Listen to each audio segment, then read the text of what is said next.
The following is an Alabama News Network special. 2022 is another year of tremendous change. Alabama News Network looks back at some of the stories that helped shape the year. We present the top 8 stories of 2022. Hello and welcome to this Alabama News Network special, the top 8 stories of 2022. I'm Glenn Halbrooks. This is our annual look back at some of the top local stories of the year. We don't rank the stories because everyone has different ideas of what's most important. 2022 had plenty of news, both good and bad. One of the most tragic stories came from Tallapoosa County. Over the summer, investigators found the decomposing bodies of a woman and a boy under the age of 14. They were found after a 12-year-old girl who had apparently been kidnapped was able to escape. This man, Jose Reyes, is charged with capital murder, abuse of a corpse, and kidnapping. Investigators say the 12-year-old girl managed to get out of a rural mobile home and was found walking alone on a road south of Dadeville. Court documents revealed that the girl had been tied up to a bedpost for about a week, was drugged with alcohol and assaulted in the head, but she managed to chew through the restraints to make her getaway. As investigators were at the home, they discovered the bodies of the girl's mother and brother. The sheriff credits the young girl for helping them uncover this unspeakable crime. And I would say she's a hero. Gave her medical attention, and she's safe now. And so we want to keep her that way. You know, we always say something, say something, and it's one of those things that you really don't know what you're actually doing, but you're helping that young child when you're stopping there. You volunteer your services to do that, so we're very appreciative to the people that actually came forward and identifying and notifying us. Reyes is accused of dismembering the bodies of the girl's mother and brother. Investigators say he was the mother's boyfriend and has admitted to the killings. They say he is from Mexico and was in the country illegally after being deported. He is being held without bond. Another criminal case led to an Alabama News Network exclusive. We sat down one-on-one with then Tallahassee Mayor Johnny Hammock to talk about his arrest on a domestic violence charge. Alabama News Network reporter Kay McCabe has the story. I believe, no matter what happens to me, I'm not running for mayor again. Tallahassee Mayor Johnny Hammock says after all that's gone on in the last few months of his life, he will not be running for re-election as mayor. I've had a lot of allegations by the city council in the last few months against me. I've been arrested. It was something that was self-defense. The current mayor has a pending domestic violence strangulation charge from an incident that happened in Baldwin County last month. His wife has since filed and been granted a protection order. And Hammock, who's currently wearing an ankle monitor issued from a Baldwin County judge, says he's facing his uncertain future. The situation happens. Mm-hmm. You're arrested. Mm-hmm. We see the mugshot. Mm-hmm. Your eyes black. Yeah. You have a previous arrest. Mm-hmm. Then your wife comes out with these statements saying XYZ, XYZ. But now I'm talking to you and it's just like, this is all wrong. Yeah. This is not who I am. Exactly. It's not adding up, mm-hmm. if that makes sense. Yeah, that's why I'm ready to go to court. I'm innocent until proven guilty, but I know I'm innocent. Anything, I'm sure the 22,000 men and women in Alabama prison system, I'm sure there's some in there that are innocent too. Hammock was arrested and charged with a misdemeanor back in August of 2020, which he says was an incident in his wife's defense. They pressed charges on me for harassment. It was bogus, and whenever I went to the hearing and laid it all out, it was no bill. Unless Hammock is convicted of the felony charge, he will remain mayor of the city of Tallahassee.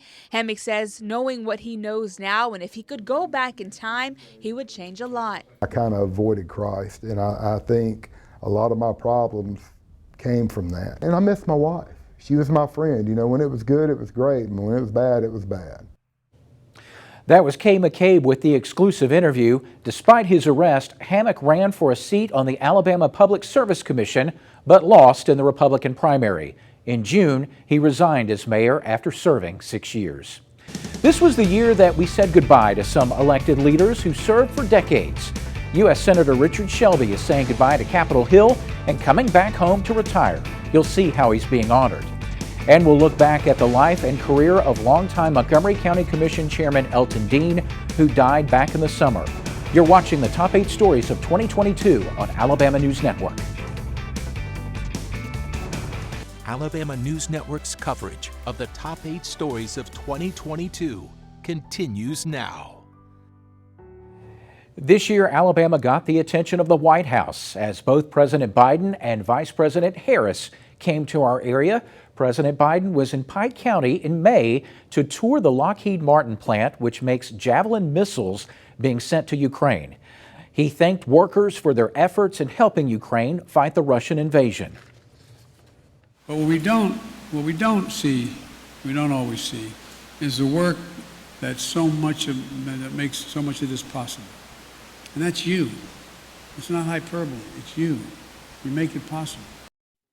The president noted that more than 50,000 Javelin missiles have been made in Pike County over 20 years. Vice President Harris made her own trip to our area, going to Selma in March for the Bridge Crossing Jubilee, which honored the 57th anniversary of the Bloody Sunday Civil Rights March of 1965. The future of our democracy is being decided now by you, by us, by the people. And ultimately, you are the ones, we are the ones who must protect the freedom to vote. The vice president was joined by many members of the president's cabinet, plus the Reverends Jesse Jackson and Al Sharpton. In other major political news, U.S. Senator Richard Shelby is in his final days now on Capitol Hill. He announced last year that this term would be his last. All year long, Shelby has received honors across the state, including in Montgomery. When I think about the most formative experiences that really helped to formulate my vision of not only the world, but especially that of Alabama, it's the opportunity to sit and watch you do what you do. I'm grateful and I'm thankful for everything, but it's not what I did, it's what we did, our people did, and that's what I wanted to say here today. Shelby is 88 years old and was first elected to the U.S. Senate in 1986. Republican Katie Britt won Shelby's seat last month. She is the first female elected senator from Alabama and will be the only senator with school-age children. Britt was once Shelby's chief of staff. She will be sworn in on January 3rd. We had some sad goodbyes in politics this year with the deaths of some elected leaders.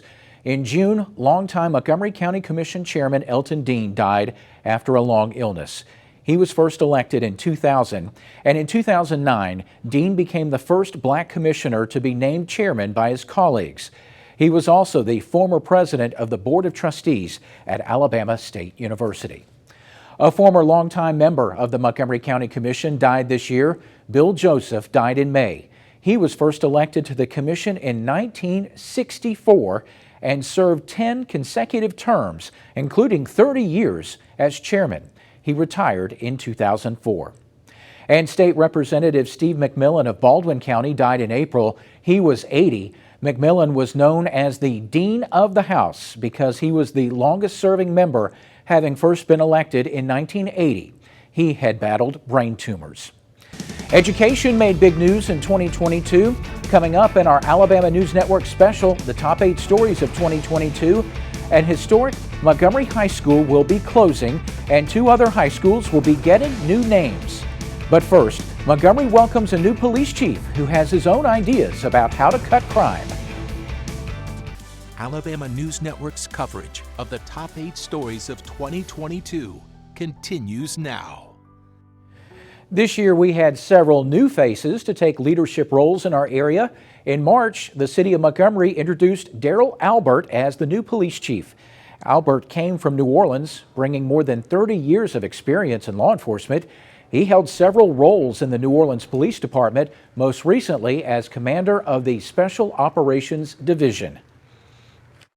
I'm going to look at the 3 or 4, 5 year crime increases that we've had here in the city of Montgomery, what's driving those increases and what we can do to fix that problem. So it's going to be very aggressive, it's going to be very progressive, and I look forward to coming in next week and starting this right off the ground. Albert says the city's environment, like improving lighting and repairing items as simple as broken fences, can minimize the criminal element. Montgomery Public Schools also welcomed a new leader this year. Dr. Melvin Brown was named superintendent in April, coming to Montgomery from Reynoldsburg City Schools in Ohio, where he was superintendent. Shortly after his arrival, our Janae Wright spoke to him about his plans in this one-on-one interview. I personally want this to be my last job. I plan on being here for a long time. Dr. Melvin J. Brown has officially stepped into his role as superintendent, and he shares his excitement about being here and working in the capital city. Understanding how important this city is to the historical context of our entire country's history is vital. To be a part of that is overwhelming almost. Dr. Brown says he's looking forward to all of the growth MPS will have during his tenure, and he is confident when it comes to creating the ideal environment for students in the school system. We want to be able to create spaces in schools where kids not only feel a sense of academic support, but they also feel a sense of connectedness and belonging, and they have a sense of support.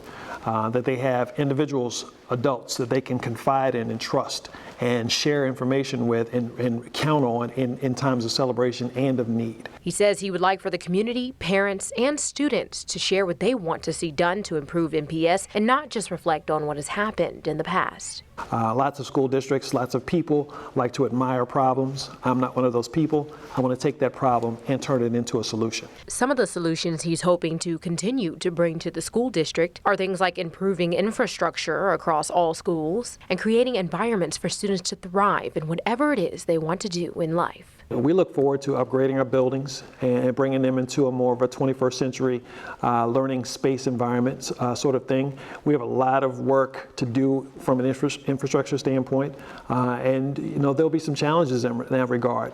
But we also have to exercise patience in knowing that we can't do every single thing overnight. We've got to change instructional practices. We have to change what our environments look like. We have to be able to change how kids feel when they come to school. If we're doing all those things, we are, in a sense, MPS rising, if you will. Janae Wright with that story. With his arrival, Montgomery Public Schools is using the motto MPS Rising to show that better days are ahead. We have several other new school superintendents in our area. They include Dr. Keith Langford at Pike Road Schools. He was named in March as the third superintendent in the history of the fast-growing school system. Langford came to Pike Road from Alexander City Schools, where he was also the superintendent. Dr. Zacchaeus Bird is the new superintendent of Selma City Schools. He had previously served as superintendent of Barber County Schools, Conecuh County Schools, and once worked for Montgomery Public Schools. Bird had served as a school principal when he was just 25 years old. And Dallas County Schools named Anthony Sampson as superintendent. He had been the director of prevention and support at Baldwin County Schools. Sampson has about 30 years experience in education, and he's a retired colonel with the U.S. Army Reserves.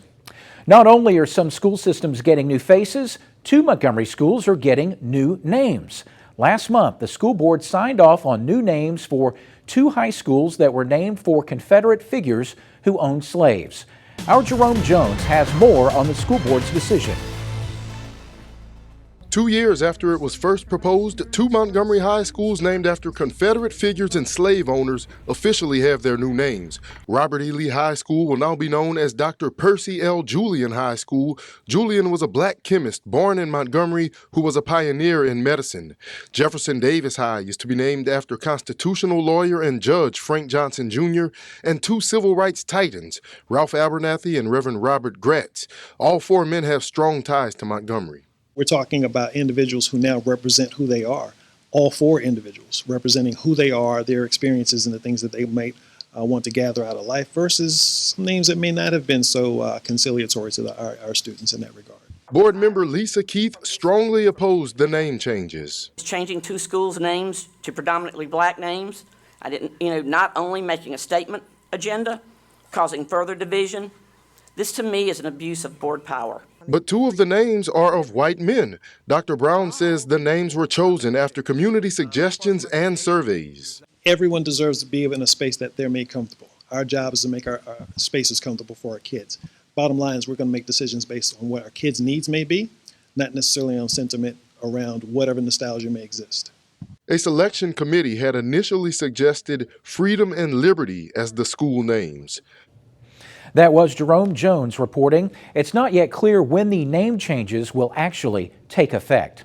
Originally, Sidney Lanier High School was also supposed to get a new name, but the school board decided to close that historic school and send its students to Carver High School instead.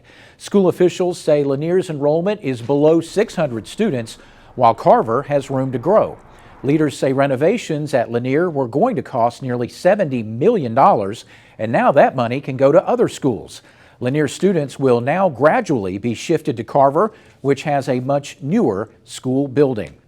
Anytime a school closes, there's an outpouring of emotion, including some outrage, and that is especially true for a school that has stood as long as Lanier with a building that is nearly 100 years old. Our Janae Wright has reaction from when that news first broke. Oh my God, who in the world thought of this, to do this, to hurt the west side of Montgomery and the public school system? Parents, students, and alumni all shocked to hear about MPS's decision to close the doors on Sidney Lanier High School for many reasons, including the overall tradition of the school and the rivalry between Carver and Lanier. We are rivals. You know, it's not a bad thing, but just the fact that Lanier have their own vision, Carver has his own vision. So right now, you know, just the word merging at this point, I think, you know, it seemed kind of hostile at this point. Parents also had questions about how MPS will handle the transition of the students. I don't know what the class size will be. I don't know, the attitude of the students and everything. You know, with Lanier and Carver being big rivalry, that would be a big problem. My son told me, he was like, Mama, he said, I do not want to do the merging. He said, can we figure something else out? It's a slap on the face on all parents, because to make a decision of this magnitude, you should get input from all sides, not just force a decision. Our voices got to be heard, because you can't make no decision like that without notifying the parents, the community that go to Carver and Lanier. This is a historical landmark, so I think that it should be preserved. Plenty of emotion, and that was Janae Wright reporting. Lanier is not the only school closing. Wilson Elementary School will also close, with its students being shifted to Blunt Elementary. The Wilson building will then become the new home of Baldwin Arts and Academics Magnet Middle School. Weather in Alabama makes news in most years, and we'll show you the aftermath of a tornado that killed 2 people in Montgomery County's Flatwood community. You're watching the top 8 stories of 2022 from Alabama News Network. Alabama News Network's coverage of the top 8 stories of 2022 continues now. 2022 will go down as a year for deadly severe weather. A mother and her 8-year-old son were killed in an EF2 tornado last month in Montgomery County. 8-year-old Cedarius Tell and his mother, 39-year-old Chiquita Broadnax, were killed when a large tree fell on their home in the Flatwood community. The boy's father, Cedric Tell, survived but was seriously injured and was taken to a hospital for emergency surgery. ABC News shared this photo with us. Heavy machinery had to be brought into that area just north of the Montgomery city limits to remove debris. Trees caused major damage to homes and to the community center. Aileen Kane, a former longtime resident of Flatwood, says she has several family members who still live there. I'm sorry to see this happen. I'm really sorry. I'm really sorry. And then I'm sorry about my cousin lost his family. You know, I'm just sorry. While tornadoes are common in Alabama, even in late fall, it has been about 25 years since a tornado killed people in Montgomery County. On a happier note, college football is always a top story every year, and you'll see how Troy finds success with its first-year coach.